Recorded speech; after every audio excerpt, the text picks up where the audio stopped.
Greetings. This is Justin Allen with the Elite Nurse Practitioner. Welcome to the Elite Nurse Practitioner Show, podcast dedicated to nurse practitioner entrepreneurism and achieving financial freedom, where I talk directly with nurse practitioners who need help. Listen up, our market is saturated. Jobs can be scarce. We are underpaid. We are undervalued. We are taken advantage of by the sharks within the healthcare system, and frankly, screw that. I'm sick of it, and it's time for a change.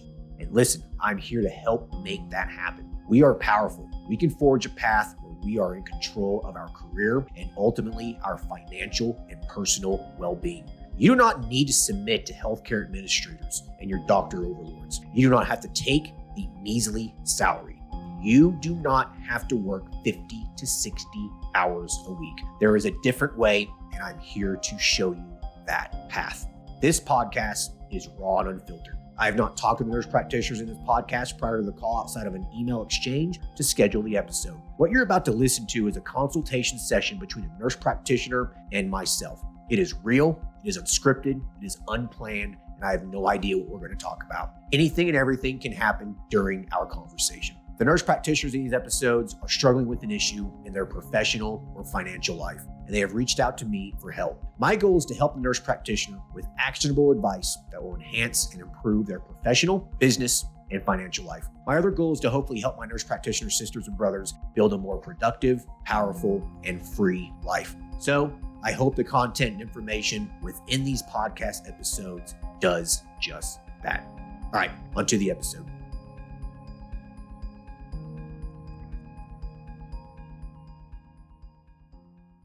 Hello, everyone. Today we'll be talking to Anne, who is an adult nurse practitioner. Currently, she's running a successful men's health clinic. She has 3 locations and is doing well. She started the business about 3 years ago and has grown it since. She is needing assistance on where to go next. She is still working in the business as she is the only nurse practitioner seeing patients. She's also wanting to potentially rebrand her practice and is needing help navigating that. Hey, Anne, how are you? Good. Great. Thanks. Good. I'm happy to be here. Yeah, no, thanks for hopping on here. I know we kind of briefly talked on Facebook. I saw your success and I really wanted to, pick your brain, and I think you wanted to pick my brain. So let's just jump into this. So tell us about yourself, how long you've been a nurse practitioner for, and what things you've been doing. Yeah, sure. So raised in the Midwest, central Wisconsin, graduated with my undergrad RN in 99 and then got my NP in 2012, all from the Midwest area. So my first position out of school was in pain management, which was like walking into a punch in the face every day going to work. But I mean, it was good. It was a good first job for me. And then went to occupational medicine where I was doing some primary care and stuff like that. It was a good position as far as like the system that I worked for was good. The pay was pretty good. It was good, but then it got taken over by a different system. So at that point, this was probably right around maybe 2017 or so. Kind of saw how things were changing. Our benefits were taken away. A lot of them were our CME time, our salary went down, and you could kind of see the whole situation in healthcare was changing. So kind of at that time, I was living like a typical middle class kind of a lifestyle. I have my 2 kids and I was married at that time, and always living on like credit card debt. So it was like my husband at the time, my ex-husband now, he, had a good salary. I had a good salary, but just were always running behind. So at that point, being a little I don't want to say disgruntled with my job, but, kind of at some point I was like, this has to change. Some things have to change. So really tried to find something else that would help get us out of the hole. So then I looked into some real estate, started, kind of learning more and more about that. Ended up getting some quadplexes and some duplexes. And then was able to kind of lean on that for some income, and ended up stopping my job. So I just kind of fed up with it. I'm like, nope, I'm going to be done with this. And then I was just working PRN, and had the real estate income in the meantime. So at that point, then COVID hit. So then I, started listening to more things about, opening the clinic. As a matter of fact, there was an article I think that you ran, Justin. It was in Kevin MD. I don't know if you remember doing that at all. There was an article on Kevin MD. They just took it off the site and put it there. I had no idea I was ever on there. Okay, Okay. cool. Yeah, because we were in Copenhagen actually. We were visiting, and I had a couple minutes downtime when I was there, and I was like, so my significant other now is my medical director for the clinic, and I was like, hey, read this article. This guy Justin, he wrote this article, and he feels exactly how we do about kind of like breaking free out of the system and all this kind of stuff. And that like totally hooked me on, okay, I think I can actually do this. I think I can actually, start this clinic and start working more on, kind of things that I really love to do, like the wellness with patients and taking time. And, I was doing a lot of like conferences, like wellness conferences and stuff. I was attending them. So I was really into that. So anyways, took the class for the men's health and just decided, like I said, after COVID hit, I was working PRN somewhere else. And then I started a little men's health clinic just in like I think my office was like 110 or 150 square feet. It was just a little office. I thought I'll just do this on the side. This will be fun. And it caught on. And now here I am, like with a couple clinics later and working full time, and it's busy. We have staff. So it all kind of just has escalated from there. Good for you. So you started this 3 years ago. You have 3 locations. How much are you generating a month? Yeah. So we're doing about 90,000 in revenue a month. We spend a lot of money on marketing and advertising. So our net income after all of the expenses and everything like that, if you count it with taxes, it's about, actually, it's probably about, I want to say maybe 40,000 a month or something like that. So you're netting 40,000. That's what your profit is. Yeah, the profit is without the taxes included. Well, sure. So, Oh, yeah. Well, you never factor in taxes with net income. yeah. So you're making almost $500,000 a year. Yeah. As a nurse practitioner. Yeah. Yep. About that, I would say. You're making more money now than most MD specialists. Congratulations. Yeah. I'm pretty excited. I have to say, yeah, it's kind of funny to put it that way, but that's true. I'm going to have to tease my significant other, my physician overlord. It is what it is. This is the power of running your own business. It just there's no other way to practice. Yeah, for sure. Yeah, there's no way. Yeah. Yeah. There's no way you're ever going back to work for someone. No way. No, that would be hard pressed to have to do that. Of course, if I had to, I would, but you would if you had to, but yeah. So as long as you're saving and investing your money right, and you're not really living above your means, there's really no reason why you shouldn't be able to build that FU money fund up really quick, and you'll never have to work for anyone ever again. Yeah, absolutely. That's my goal. So I started the clinic with like 10,000. So which was pretty much about what you had kind of estimated. Justin, I have so much thanks, because even though we've never met face to face, like I do consider you a mentor for me, because you've changed my life. It's been like amazing, all the things that have changed just in the last 3 years. And since listening to your courses and being inspired by other people on the Facebook site too. So like, as far as how much money I put in the clinic, the 10,000, that was probably right about, I remember what you estimated to put into it. Yeah. About $10,000. You can get almost any of these practices started for $10,000. It's nothing. Yeah, it was not, and I didn't have anything flashy, and it was totally right. The patients just really only care about the care that you're giving them. And then, I didn't take a salary for the first year. It started out slow. Sure.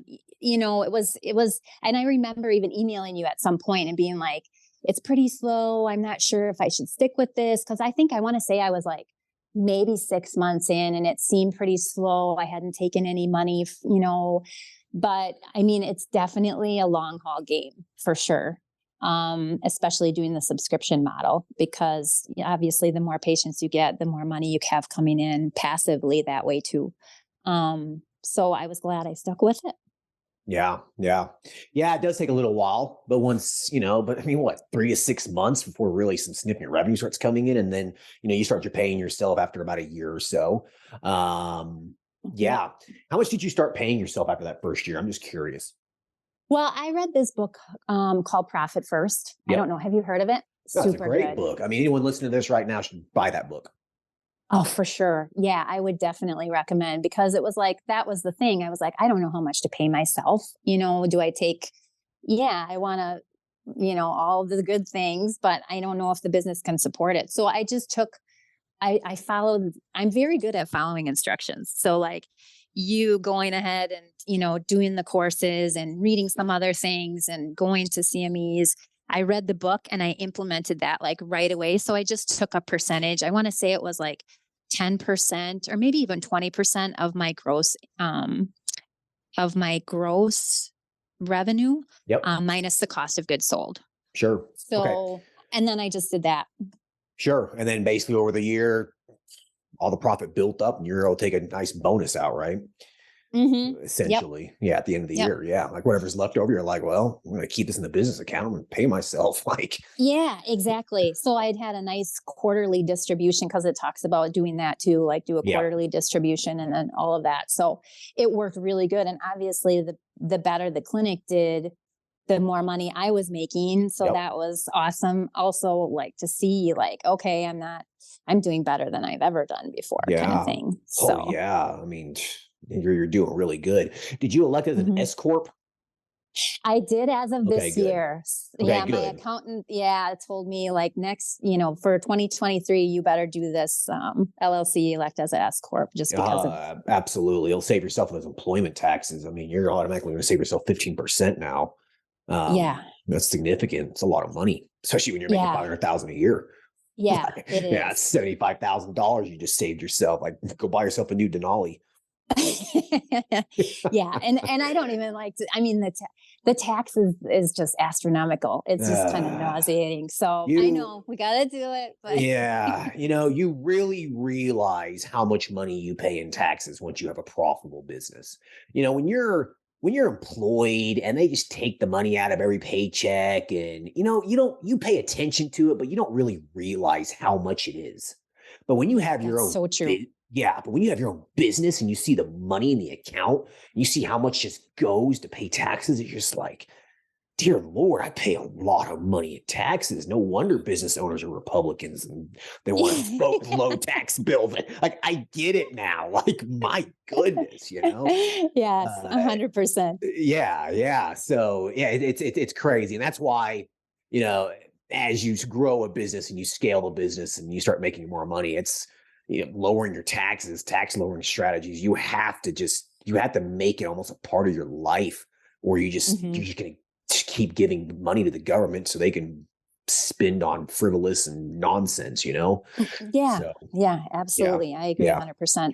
That's why having the real estate too was, yes, I think doing the depreciation, kind of oh like yeah, offsetting that, and yep.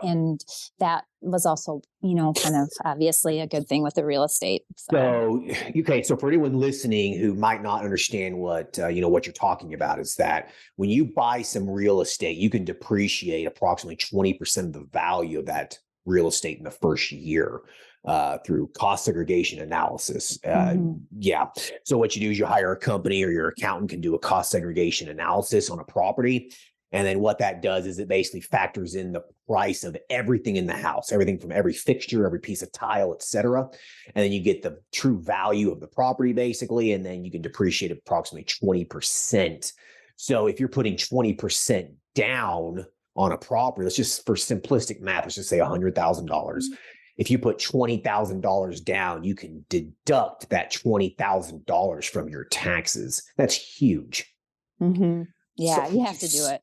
You have to do it. There's a reason why rich people and business owners have real estate. It's not because they want the real estate. It's because it's going to lower their taxes. Yeah. Yeah. Yes, totally. So just FYI, though, I'll tell you what sucks is that when you sell it and you have to recapture that depreciation, Mhm. you have to keep that property for decades before you can sell Mhm. it again, or you're going to pay back that money in taxes. And so Mhm. what sucks is that if you ever want to like liquidate your real estate or sell your real estate, like you have to pay back those taxes on that money. And Mhm. so, yeah, when you cross that bridge, it's not fun. Trust me, I've done it. I've sold some real estate that I did some significant depreciation from, and it's just like my account was like, dude, you're going to pay $20,000-$30,000 of taxes on this if you sell it. Mhm. Basically destroying any profit that you make. So the only way around that's a 1031 exchange. So you just have Yeah. to, yeah, the 1031 exchange is exchanging the property to something, higher value, and you don't have to pay taxes on the gain. And you can also exchange the depreciation too. So Mhm. be thinking about that as you buy more and more real estate, be thinking about how are you going to exit out of that real estate at some point if you want to. What I'm doing is I sell properties. My goal is what I'm going to do at some point in the near future is I'm going to sell multiple properties that I own at one time. Then I'm going to 1031 all of that money into like Mhm. a very large multifamily, like apartment building or something, and just consolidate it all into one thing versus having a bunch of single family homes all over the place. Mhm. Yeah. Well, and they do say like I mean, I have with learning all about that kind of stuff too. It's almost better to have a larger multifamily because then you don't have to. I mean, I don't know if you property manage on your own. I was doing that for a A long little time, bit. and Yeah. oh, that's a big headache. Sucks. Yeah. It's not fun. No.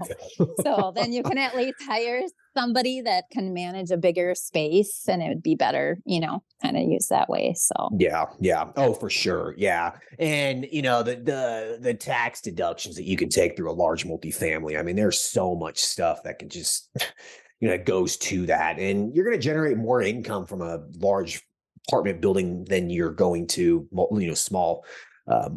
single home family homes anyway. So yeah. So just kind of keep Hmm. that in mind in the future. Yeah, Yeah. definitely. Anyways. I did. I sold some of my stuff and when COVID hit too, and I still made money on it. But oh my gosh, hindsight's 2020. I wish I would have held on to that now. Yeah. Oh, yeah. I'm sure you do. Yeah. But yeah, these are rich nurse practitioner problems here. So, anyways, That's yeah. true. All right. So, okay. Well, congratulations. Listen, this is awesome. So, I guess Thank walk me you. through a little bit. So how does this work? So, you're the only provider and you have 3 locations. So, kind of just walk me through how this works. Yeah, yeah, that's a good question. So I have one nurse at each of my my 2 locations in Wisconsin. My medical director, who's also my significant other, has his kids are in Texas. So I shouldn't say I'm the only provider. He takes the patients from the Texas clinic. But it's just starting out and it's really, there's just like few and far between patients. So we'll probably end up having to hire a nurse for that location too. But right now, like I just go back and forth. I'm an hour and a half between my Wisconsin clinics. So one day a week or 2 days a week, I'll go from one clinic to the next and see patients those days. And then when the patients come in for like their routine labs, the nurses are drawing the labs. I'm reviewing them, and then I either do like a telemedicine call, or a telemedicine visit, or a follow up phone call, or even sometimes I delegate that to the nurses. So I'm not seeing the patient face to face every time they come in for a Right. lab. Yeah. So I don't know. How do you do that? That's I was kind of curious. it's similar. I mean, for the most part, most new patients we will see in person Yeah, for the first me too. visit. Yeah. And then almost 90% of the follow-ups are almost done via telemed anymore. Like Okay. there's just no point in them coming in. There's just some people who just like to come in and sit down and shoot the shit with you for an hour or whatever. But Yeah. but most patients is just I mean, you do Yeah. this. Some of these follow-ups take what, 5 minutes? Yeah. Yeah. Like, Yeah. it's Yeah. just And like and the patients, like generally speaking, they're, I mean, such a good group of patients too, because they're all busy. They're business owners. They're Yeah. professionals. They They don't don't want to want sit. to Yeah. They don't want screw to talk around for, and exactly. They don't want to talk for 30 minutes. That's why men's health is such a great niche. It's easy. The patients are Mm. generally easy. It's straightforward. It's low liability. There's no bullshit involved with the patients. There's no drama. It's just, hey, how's it going, Dan? Yep, your testosterone levels look good. Any side effects, any symptoms? No. All right, we're gonna keep you on the same dose. Talk to you in 6 months. Like, I mean, what else is there to talk about? Like, Yeah, other than casual stuff. How's your business running? Good. right, How's your business running? Good.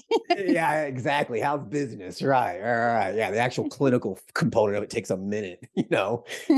Yeah. So okay, cool. So that flow makes sense. So with that said, where are you finding that you're making the most money on? Are you just making most of your money on that monthly subscription just for the testosterone replacement therapy, or are you finding that you're making money doing some other things too, like maybe semaglutide or growth Yeah. hormone, peptides, stuff Yeah. like that? Yeah. So we're in the process of adding some other services. So our kind of core services, of course, are like the testosterone replacement, the weight loss, the growth hormone, and like some sexual dysfunction treatment, but that's kind of few and far between. So definitely the most money is in the testosterone replacement, the subscription service. Yep. Our patients will pay the 165 every 4 weeks. Nice. And they're pretty happy with that. Yep. We're adding women's hormones to kind of what we're doing now, which is where the rebranding potentially comes in, because obviously the name of our clinic is Elite Male T Clinic. So doesn't really draw a whole lot of females. So that's where we're going to rebrand to something that's kind of more female and male. You think it's a good idea? Well, I don't know. I wanted to ask your mean, opinion about that. I really did, because I'm not sure. We have so many females that ask. well, you can I'm still like, see well, them. I mean, why not? Go ahead and see them. But mm-hmm, majority of your patients are men. Okay, mm-hmm, you're almost making $100,000 a month. All right, you don't need to fix something if it ain't broke. All right, mm-hmm. so I would just be cautious. If you're gonna, uh, if you're gonna want to start seeing some women, for HRT, that's fine. I see dozens of women at my practice, but we don't Okay. advertise that. It's just like, a patient's wife or someone random woman calls or something like, Yeah. okay, sure, we'll see you, whatever, but I would be cautious on doing a rebranding here, because you have a business you have $1 million business. Okay. You're making $500,000 a year. So Mm-hmm, sometimes you got to be cautious changing things. Like sometimes it's just not necessary. All right. mm-hmm, So if mm-hmm. you want to start seeing females, that's fine. But I would maybe just start maybe not even an LLC, just a DBA or something, and just market it as Elite Female Testosterone Clinic or Female HRT or something, like separate website. I would just keep it separate. I wouldn't change Okay. anything that you're doing with the men. Don't change anything. Nothing. No Google listing Okay. changes, no website changes, nothing. Okay. Okay. That's really valuable. Thank you Yeah. for that. And then if people call, you can either have a separate phone line for the female, and then if someone calls on that line, you can say, welcome to Elite Female HRT or whatever, or you can just rebrand the phone call. Someone calls, thanks for calling Elite. Just trying to, Mm-hmm. shorten it up a little bit. Make it generate. Right. But from the outside perspective, I wouldn't change much. Okay. Well, that was the big controversy probably the last few months is, okay, do we do this rebrand? Of course, we have all the signage, everything, marketing, everything. We have billboards, we have all that kind of stuff. So, I wasn't sure about that. So no, I don't. definitely appreciate your input on that. No, you're welcome. Yeah, seriously, don't do that. Just be very, very cautious there. Like, listen, and I think that a lot of people listening to this are probably going to agree. Female HRT, it's profitable, it's great, but it is not as easy as men's health testosterone. Okay. Like, it's not. Okay, you're asking for more complicated cases. You're asking for more drama. You're asking for just it just increases the complexity. Okay. Then it's easy. Here's your testosterone. Like it's easy. It's simple. Right. So just be aware of that. Like when I treat women with HRT, I only treat them with testosterone pretty much. Okay. It works. Like I don't have to fool with estrogen and all this kind of stuff. I mean, Sure. every single female I've ever put on testosterone, like on follow-up, any problems? None. Zero. They feel great, you know? So I keep it simple. I put them on testosterone cream, 5-10 milligrams a day. Like that's it. That's all you need to do, So that's all I do. I don't fool with anything else. Okay. Now, some other more robust HRT providers probably are going to disagree with me on that. You should do estrogen, progesterone, et cetera, et cetera, et cetera. But, that's just how I do it. And so just keep that in mind, and plus the various cancer risks and, mammograms and it's more complicated. It's not checking just a PSA, Right. Yeah, exactly. So,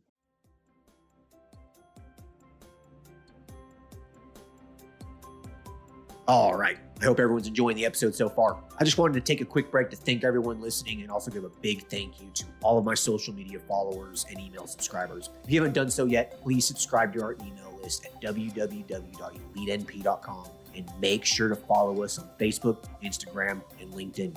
Email subscribers will receive updates on new weekly podcast episodes, multiple weekly articles we publish, new courses, and everything else related to helping you succeed. Remember, all Elite Nurse Practitioner courses are designed to help you build a niche practice, increase your financial strength, and to break free from the rat race. If I can break free and that other countless nurse practitioners can break free, then so can you. Additionally, please share this podcast with your other nurse practitioner sisters and brothers out there. The more NPs that venture out on their own, the stronger our profession will become. Now, let's get back to the episode.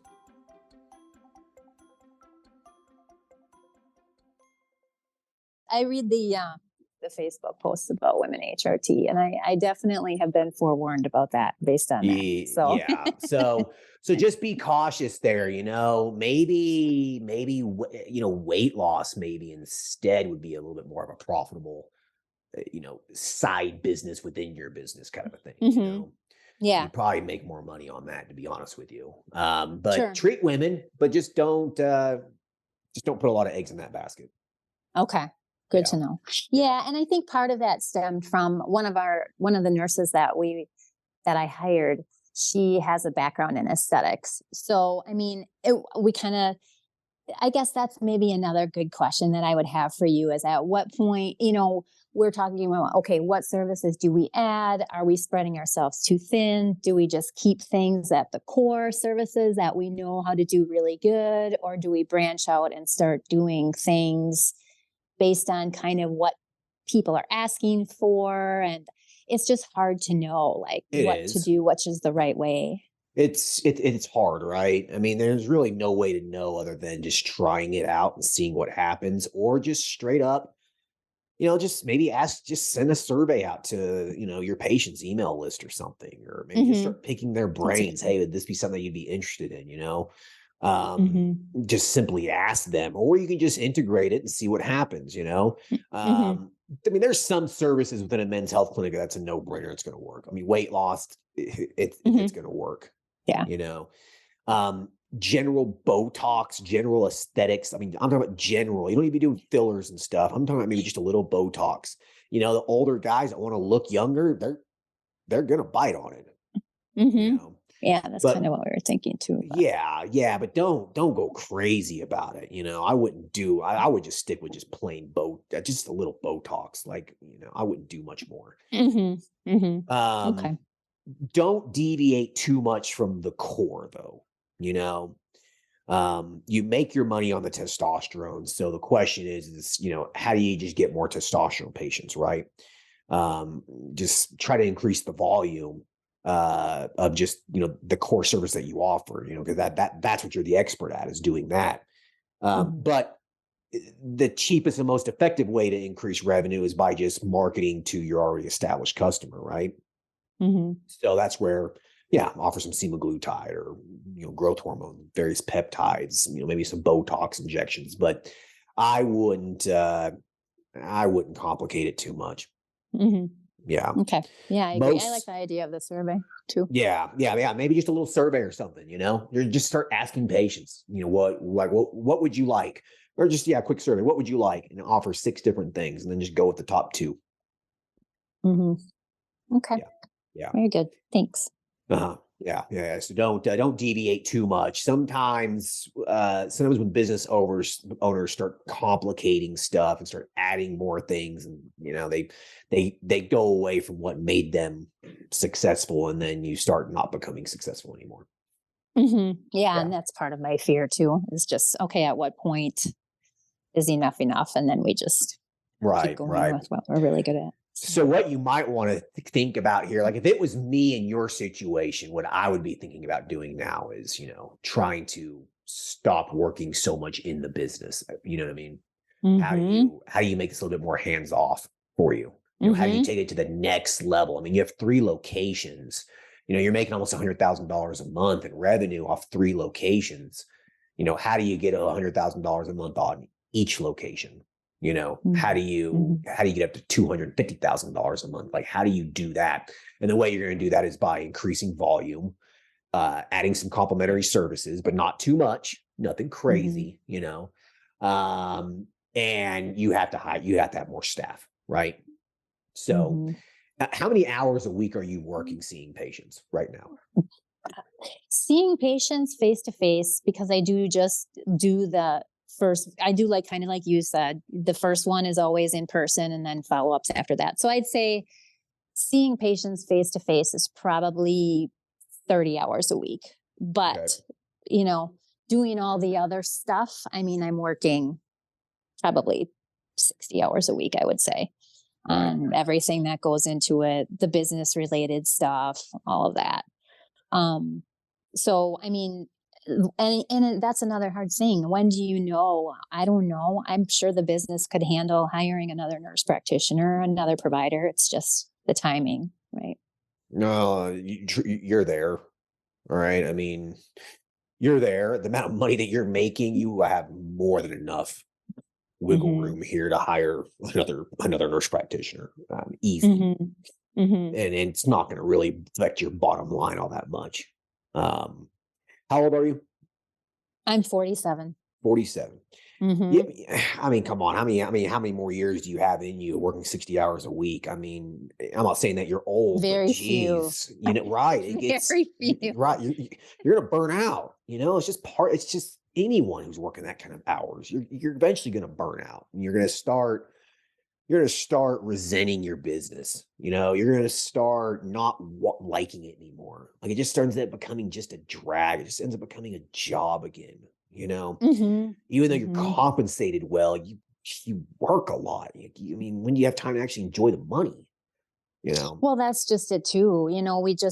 I took a vacation, did a vacation, last month or whatever, constantly thinking about, okay, what's going on back at home? We need to get back home. We have the clinics, it's, that was probably the only good thing about working for a system. You take vacation time and you just don't even think about work for Yeah.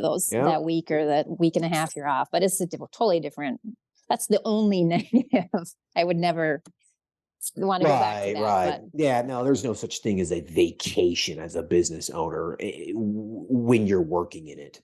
You know, mhm, sure, you might not be doing actual work, but inside your mind you are. mhm. You're Yeah, not definitely. present for the vacation, right? You're not present. Your Yes. mind's somewhere else. And Mhm. so 100%. that's not a recipe for happiness. It doesn't matter if you're making $1 million a year. It doesn't matter. I mean, money doesn't buy happiness. I'm learning Mhm. that. It just doesn't. Mhm. Helps, but it doesn't. Mhm. Um, so yeah, a mentor of mine told me, you truly don't have a real business unless you can pass the vacation test. And by that is, can you take 2 weeks off and not have to do anything with your business? If you can't, Mm. you're not a true business owner, Yeah, entrepreneur. right. Mhm. Yeah, you're technically a That'll be my next business goal. owner, right? That should be your goal. You should be able to take 2 weeks off and be done. Like, you take those 2 weeks off, you're off for 2 weeks. You're not Mhm. answering emails. You're not, you know, putting fires out. You're not, you know what I mean? Like you're on vacation. So Mhm. that should be your goal. The only way you're going to get there is by, you have to have an office manager. You're going to have another nurse practitioner. Like, so what does your administrative side look like at your practice? So you're seeing patients 30 hours a week. Okay. Mhm. You should be able to cut that in half by hiring another nurse practitioner. So that would save you 15 hours. But what about that other 30 hours? What are you doing? Well, I'm looking at the labs and like putting in, the summaries of that. I just recently hired a new marketing company. So I've been doing all kinds of background stuff with that. Looking at like the rebranding part and what we're going to do, what that's all going to cost. Um, Kind of just all of that kind of stuff. Right. Um, so it's kind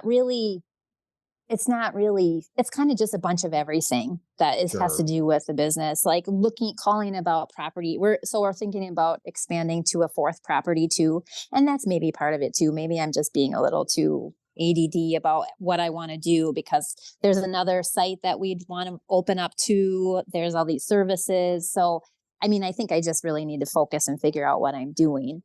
But I think, like you said, at the top of the list should be hiring another provider. 100%. That's definitely something you need to be doing. And you also need to be thinking about how, some of this other busy work that you're doing, like, you know, Staff stuff too.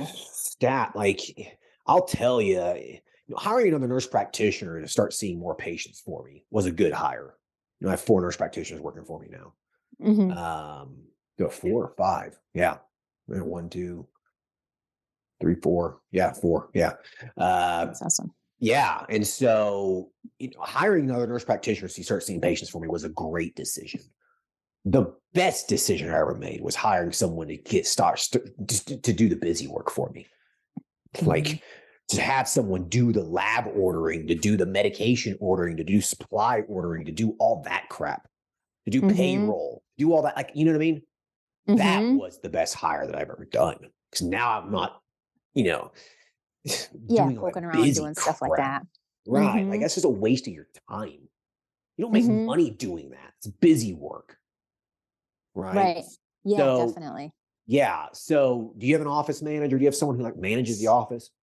I well, so I do have like a lot of my two kids were actually work for the clinic too. But they're so my daughter is a PhD student, so she works part-time, but she does a lot of kind of that. She does like the staff schedules, she kind of interfaces with them. She does, she's done like some social media posting. Like she was like the first person that I added even before the nurses, that was able to kind of help me do the reorders, the lab calls, answering the phones, like doing all that. And then my son is helping to do kind of more like the front desk kind of situation and stuff. But I don't really have a manager per se of the nurses and all of that kind of stuff. So that's probably something that I would definitely need to do too. Yeah, so basically you just need to promote someone who already is working in the business. It can either be one of your children or just someone else. Like you need someone who already understands the business. Okay. Hmm. So what you need to start doing is you need to start getting up some responsibilities and just start giving them to other people. You can do Hmm. one thing at a time. Maybe Hmm. just be like, okay, I want you to start ordering medication now. All right, cool. And a couple months later, I want you to start ordering labs now. I want you to start, ordering supplies, et cetera, et cetera, et cetera. So you start increasing their responsibility, you start increasing their workload, and you pay them more, obviously. So Hmm. that's what you need to do. You kind of build an office manager. You don't need to go hire an office manager. You build your own. Hmm. Okay. Okay. That's going to be one of the best things that you'll be able to do, because now you're going to be able to stop focusing on a lot of this busy crap and start focusing on more of that income generating stuff. Like, like you said, hiring a marketing company, focusing more on marketing, finding a new location for the business that you're going to buy. Like you can start working on the business versus doing just so much busy stuff. So Hmm. that needs to be a priority for you. You have the money for it. So, you know, Hmm. yeah, Yeah, just do it. just Yeah, I do read it. this other book I read called E Myth. I don't know if you heard of that one too. Yeah. Mhm. That one's a good one too. It was like, stop being the technician and being the worker at your company. You have to start thinking of it, like you're the entrepreneur of the thing. So, Right. You're the brains behind it. You know what I mean? Your time is spent growing the business, not being a yeah. technical person. I hmm couldn't tell you the last time I've ordered lab work or medication from my men's health clinic. Is that Like right? sometimes I don't Oh even my know what gosh, I'm so pharmacy jealous. yeah. Sometimes I don't even know what pharmacy we're using anymore. Like I don't even know where That's we're ordering awesome. testosterone from anymore right now because I just don't do it. Like, hmm you That's know, awesome. yeah, like my office manager does that. Like, my MAs do that stuff. I don't do that anymore. Sure. I Sure. couldn't even get in Access Medical Labs and order labs anymore. I haven't done that in years. I don't Oh, even remember how to goals. do it. Like I don't even remember how to even upload intake forms into my EMR. I haven't done that in years, you know? hmm So yeah. So that's the point you need to get to. And I think they should make that a priority. You need to just start giving some responsibility to some other people. hmm Yeah.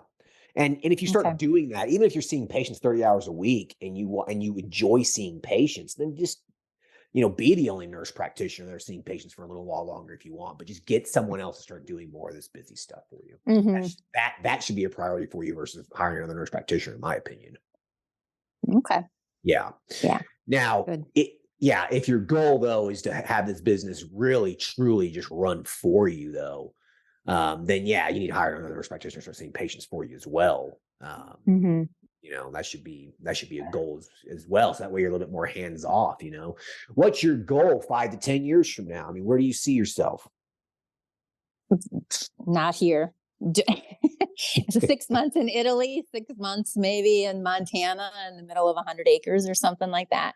Yeah, It's yeah, just like I'd love to sell the practice, I think, at some point, or yeah. That's at least maybe have one of my kids run it or something like that. yeah. Um, but So definitely, yeah.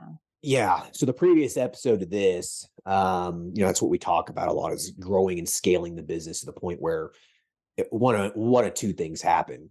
One is you don't have to work in it at all anymore. Like you really just don't need to do much. You just collect your check every month. You do a few hmm little things on the back end, Sure. pay some bills or deal with the taxes and, making sure your insurance is up to date, things like that the business owner takes care of. That's an hour a week, right? And then you collect a hmm check every month. Like just imagine if you had 3 or 4 nurse practitioners working for you, an office manager, a bunch of staff, Yes. the business grows from $90,000 a month to $250,000 a month. You're still making $600,000 a year and you ain't doing shit. hmm You Oh, know what I mean? Imagine making $50,000 a year and that's you don't have to nice. do anything. Or hmm 40 or $50,000 a month and you don't have to do anything. Like that hmm should be like the goal, right? Is to get to that point. And that's an awesome place to be. Okay. hmm Or number two is you get it to the point where, it's doing that and you're hands off and you're just like, you know what, I don't want to deal with it anymore. And you just sell it. So that's where the big payout is hmm selling it, right? And that should be the ultimate goal at some point is, the exit. And hmm the only way you're selling this business is if you are not in it. Only way. Right. No other Right. way. Yeah. And I've thought of that too. Yeah. No one's going to buy a business that relies on you. No one's going to Right. do that. Yeah. So you have to be as hands off as possible.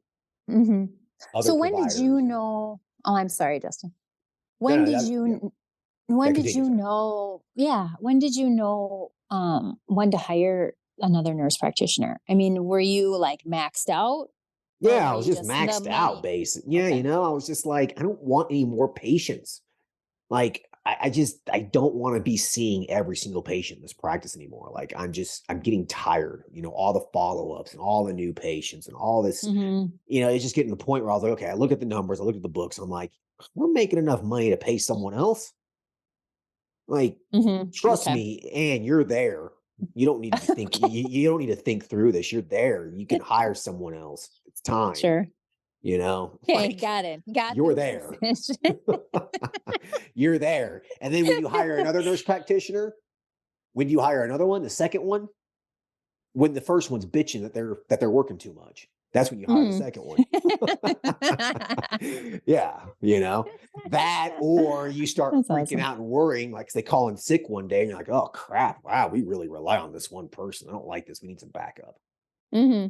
Yeah. And all So your NPs are 1099s. all of them are 1099. They make their Okay, own that's schedule. nice. They come see patients whenever they want to. It could be 7:00 at night on a Tuesday, whatever. So that's when they want to see patients. It's fine. Come in on a Saturday morning, whatever. My office manager deals with, having an MA there for them or whatever, if they're, if it's in person. Or they just don't show up at the office. They just do it all telemed. If it's just a bunch of follow-ups. Right. Right. So Nice. yeah. So just have them, they just make their own schedule, their own availability, and just pay them straight up production. That's the way to do it. It's no risk for you. You pay them, you're not, never hire a provider that just sits there and you're waiting for patients to come in. That's dumb. Yeah, that's my fear, right? No. You would never hire a nurse practitioner and pay him hourly and just give him a set schedule that's 30 hours a week and they're just sitting there waiting for people to walk in. That's foolish. Don't do that. It's production only. You get paid for the patients that you see. You make your own schedule and we'll schedule the patients around that schedule. Okay, perfect. Yeah. So that's kind of one of the requirements of a 1099 contractor anyways. They have to, they kind of make their own schedule. They make their own hours.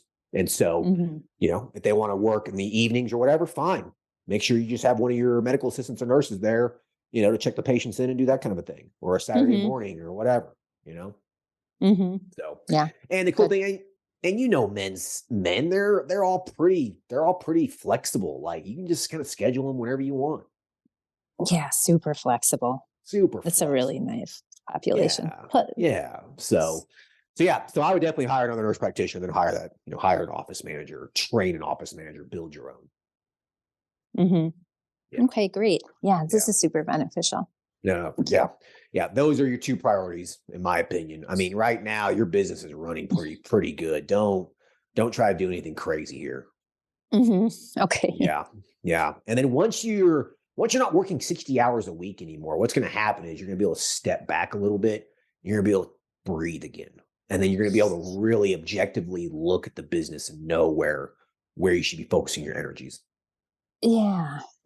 And I need to, I need to look at my investments. I need to spend time figuring out what I'm doing with all that too. Yeah. Rent real estate. And that's like the important stuff that I just haven't been able to get to.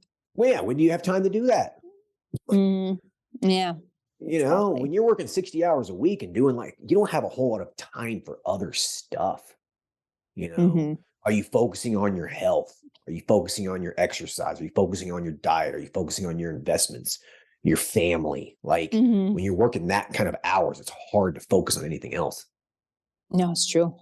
Especially, yeah, for sure. Yeah. You don't want to be there, especially long term. It's a recipe for burnout. It really is. So, yeah. Well, listen, your business is doing fantastic. So congratulations. Like seriously, you're killing it. Thank you. You did this in 3 years. It's impressive. Yeah, you're doing well. Yeah, I think you'll be at $100,000 a month in no time. No time. I'm hoping so, especially with adding. I think adding a fourth site for sure, but definitely like you suggested, doing, getting some more staff, a nurse practitioner, the office manager, maybe 2 nurse practitioners. Yeah. Sure. Yeah. Once you do that, just be aware your income's going to go down a little bit because now you're putting that money back into the business, right? Just look at it as an investment. That's what it is. You're just investing that money instead of paying you that money and you putting it into the stock market or whatever. You're basically taking that money and just putting it back into your business. Yeah. I mean, and at this point, I mean, I'm getting a regular paycheck from the business because it's the corporation now, but I do the distribution or whatever every couple months, quarterly. So, I mean, it's kind of like I almost have this a little bit of a dissociation because I don't even really see it as my income. I just see it like the net income in the business. So, I mean, I think it's a moot point. It'll be easier to adjust anyway. You'll be able to adjust, right? I'm assuming you're living off of what you're paying yourself, right? Like you've adjusted Definitely. your lifestyle, right? So you're just living off your paycheck. Everything else is a bonus, right? So instead of you getting that bonus and just putting it in the stock market or in some real estate. You're just investing it right back in your business. You won't even notice it. And then 2 years from now, you're going to be like, wow, I'm making a lot more money now and I'm working less. Mm-hmm. That's where you want to be. You're working less Yes, and you're that is making where I more. want to be. Yeah, it's great. It's fantastic. Like, it's a great place to be. It just takes 4 or 5 years to get there, and you're on that trajectory. Sure. Yeah. So, any other questions or anything else you want to talk about? No, this was great. Super beneficial. Thank you so Cool. much. All right, you're welcome. Well, you listened to some podcasts before. I like to end the episodes with you asking me a question. Do you have any curiosities or anything you've ever wanted to ask me? Oh, I think I've asked you most of the questions I wanted to ask, Sure. but Okay. now I wish I would have thought of something more juicy, but I guess we'll just leave it go. Yeah. That's fine. Okay. Well, cool deal. Listen, thank you for your time. I know that you're busy, and I appreciate you taking an hour out of your day to hop on this phone call with me. And I really hope this is going to motivate a lot of people out there. So you're doing a good thing. Yeah, thank you so much again, very much for all your help, Justin. All right, Appreciate you're it. welcome. All right, take care. Bye. Okay, thanks. Bye-bye.